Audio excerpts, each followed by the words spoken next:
तो जो भारतीय संविधान का जो क्रमिक इतिहास रहा है उसमें हमको देखने को बहुत सारी चीजें मिली, और देखा जाए तो जो अंग्रेजों ने जो संविधान दिया हम उसी का बदला हुआ स्वरूप या उसी का नवीन स्वरूप हमारे भारतीयों के हिसाब से जो समितियां गठित हुई उन समितियों ने बनाया। जैसे कि संचालन समिति के अध्यक्ष डॉक्टर राजेंद्र प्रसाद थे और प्रारूप समिति के अध्यक्ष डॉक्टर B.R. अम्बेडकर थे, डॉक्टर बाबा साहब भीमराव अम्बेडकर थे।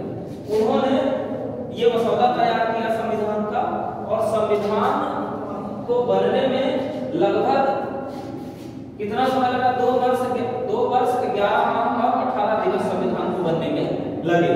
ठीक है, अब इतने दिनों में जो है तो हमारा कौन सा संविधान तैयार हुआ? नवीन संविधान तैयार हुआ, नया संविधान।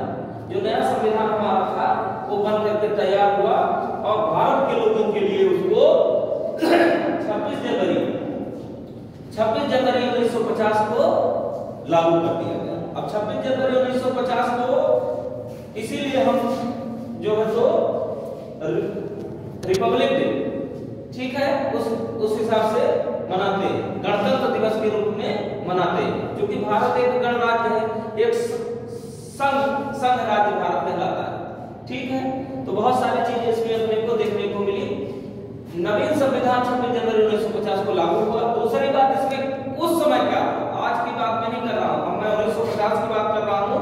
उस समय संविधान में 22 भाग, 395 अनुच्छेद और 8 अनुसूचियां थी। 22 भाग, 395 अनुच्छेद और 8 अनुसूचियां थी। अब आप देखते हैं कि अनुसूचियां क्या है? आप देखिए, एक सिंपल मैं एक उदाहरण दे दूं, जैसे ST SC OBC ये भी अनुसूचित जाति उसी संविधान की अनुसूची में दर्ज है। इसी तरह से 8 अनुसूचियां जो है तो थी उस समय। ठीक है, संघीय व्यवस्था थी, इसकी जो फीचर्स थे, जो गुणवत्ता थी, महत्वपूर्ण मैं चीज बता रहा हूं फिलहाल। तो संघीय व्यवस्था थी। संघ क्या?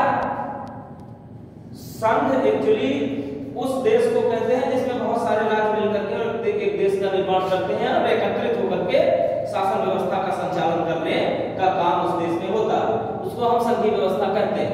ठीक है, दूसरा है एकल संविधान, यानी एक संविधान।